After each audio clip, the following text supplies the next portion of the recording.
இப்போ இப்போ நடக்கிற விஷயம்லாம் பார்க்கும்போது ஒன்றிய அமைச்சர் அமித்ஷா அவர்கள் ஒரு கருத்து சொல்லியிருந்தார், தமிழ்நாட்டில் என்டிஏ கூட்டணி தான் ஆட்சி அமைக்கும் அப்படின்னு ரொம்ப கான்ஃபிடென்ட்டாக பேசியிருந்தார். இந்த கான்ஃபிடென்ஸை பார்த்தோன்னா நம்ம ஆளுங்களுக்கு ஆளுங்கட்சிக்காரங்கிட்ட கேட்கணும்னு தோணேன். அப்போ ஒரு அமைச்சர் வரேன், அவரை பார்த்தோன்னே என்ன சார் நீங்கள் என்னமோ ஜெயிக்கிறேன்னு சொல்லிக்கிட்டு இருக்கீங்க, அமித்ஷாஜி என்னடானா அவங்க கூட்டணி தான் ஜெயிக்கும்னு சொல்லிட்டாரே அப்படின்ற மாதிரி ஒரு கேள்வியை போட ரியாக்ட் பண்ணியிருக்காரு. பிறகு மனுஷன் எப்படி ரியாக்ட் பண்ணியிருக்காரு, பண்ணது யார்? சட்டத்துறை அமைச்சர் ரகுபதி அவர் தான்.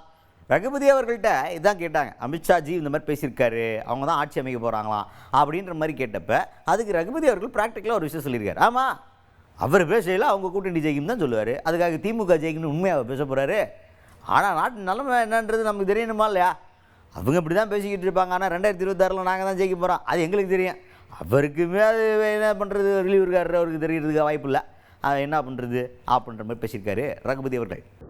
அமித்ஷா என்ன திமுக ஆட்சி அமைக்கும்னா சொல்லுவார், அவர் ஏடிஎம்கே ஆட்சி அமைக்கும்னா சொல்லுவார். ஆனால் அவர் பகற்கனவு கண்டு கொண்டு தூங்கி கொண்டு சொல்லுகிறார். தமிழகத்தினுடைய கள நிலவரம் அவர் தெரிந்து கொள்ளவில்லை.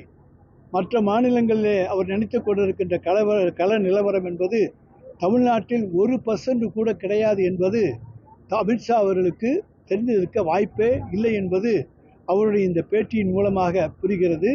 நிச்சயமாக 2026 திராவிட முன்னேற்ற கழகத்துடைய தலைமையிலான கூட்டணி தான் ஆட்சி அமைக்கும். அதுக்கடுத்து தான் இப்போ நிதி ஒதுக்கீடு, சமஸ்கிருதத்துக்கு அதிகமான நிதி, தமிழுக்கு கம்மியான நிதி கொடுத்துட்டாங்க அப்படின்ற குற்றச்சாட்டு இருக்குது. அது மட்டும் இல்லாமல் நிதி போதுமான அளவுக்கு தமிழ்நாட்டுக்கு கொடுக்குறதே இல்லை அப்படின்ற குற்றச்சாட்டையுமே ஆளுங்கட்சி தரப்பில் வச்சிட்ருக்காங்க. ஆனால் இதுக்கு பாஜக தரப்புலேருந்து எப்படி ரியாக்ட் பண்ணுறாங்க அப்படின்னா, அவங்க கூட்டணியில் இருந்தாங்கல்ல காங்கிரஸ் கூட, அப்போ அவங்களுக்கு தமிழ்நாட்டுக்கு கொடுத்த நிதியை விட நாங்கள் அதிகமாக தான் கொடுத்துனுக்குறோம், 17% அதிகமாக கொடுக்குறோம் அப்படின்ற மாதிரி அவங்க காலரை தூக்கி விட்டு சொல்லிக்கிறாங்க. இப்போ இதை கேள்வியாக கேட்டோன்னா ரகுபதி அவர்கள் என்ன சொல்கிறாருன்னா, எப்பா எந்த காலத்தில் கொடுத்த நிதியை இப்போ கம்பேர் பண்ணிக்கிட்டு இருக்காங்க, அப்போ விலைவாசி என்ன, கவர்மெண்ட்டோட வருமானம் என்ன, நிதி நிலைமை என்ன, அன்னைக்கு கொடுத்த பர்சன்டேஜும் இங்கே இருக்கிறதுக்கும் கம்பேர் பண்ணலாமா? இன்றைக்கி என்ன வருவாயின்னு பிளான் பண்ணேன், இன்றைக்கி எவ்வளோ வசூல் பண்ணுறன்றதை பிளான் பண்ணேன், அதுக்கேற்ற மாதிரி நிதி ஒதுக்கு, அதை கம்பேர் பண்ணல எங்களுக்கு நீங்கள் கம்மியாக கொடுக்குறீங்கன்னு தான் சொல்கிறோம். நீங்கள் கொடுக்கவே இல்லைன்னு சொல்லலை, ஆனால் கம்மியாக கொடுக்குறீங்க, எங்களுக்கு பத்த மாட்டேங்குதுன்னு சொல்லிக்கிட்டு இருக்கான். இதான் எங்களுடைய குற்றச்சாட்டு அப்படின்னு விளாவாரியாக விளக்கியிருக்காரு அமைச்சர் ரகுபதி அவர்கள். எத்தனை மடங்கு வருவாய் அதிகரித்திருக்கிறது என்பதை அமித்ஷா சொல்லிவிட்டு இதை சொன்னால் பொருத்தமாக இருக்கும்.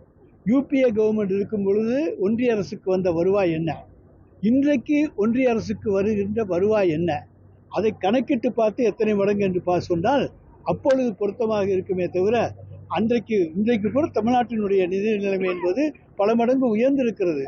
அதுபோலத்தான் ஒன்றிய அரசினுடைய நிதி நிலைமை உயர்ந்திருக்கிறது. அன்றைக்கு கொடுக்கப்பட்டது அன்றைய நிதி நிலைமைக்கு ஏற்ப தமிழ்நாட்டுக்கு ஒதுக்கப்பட்டது.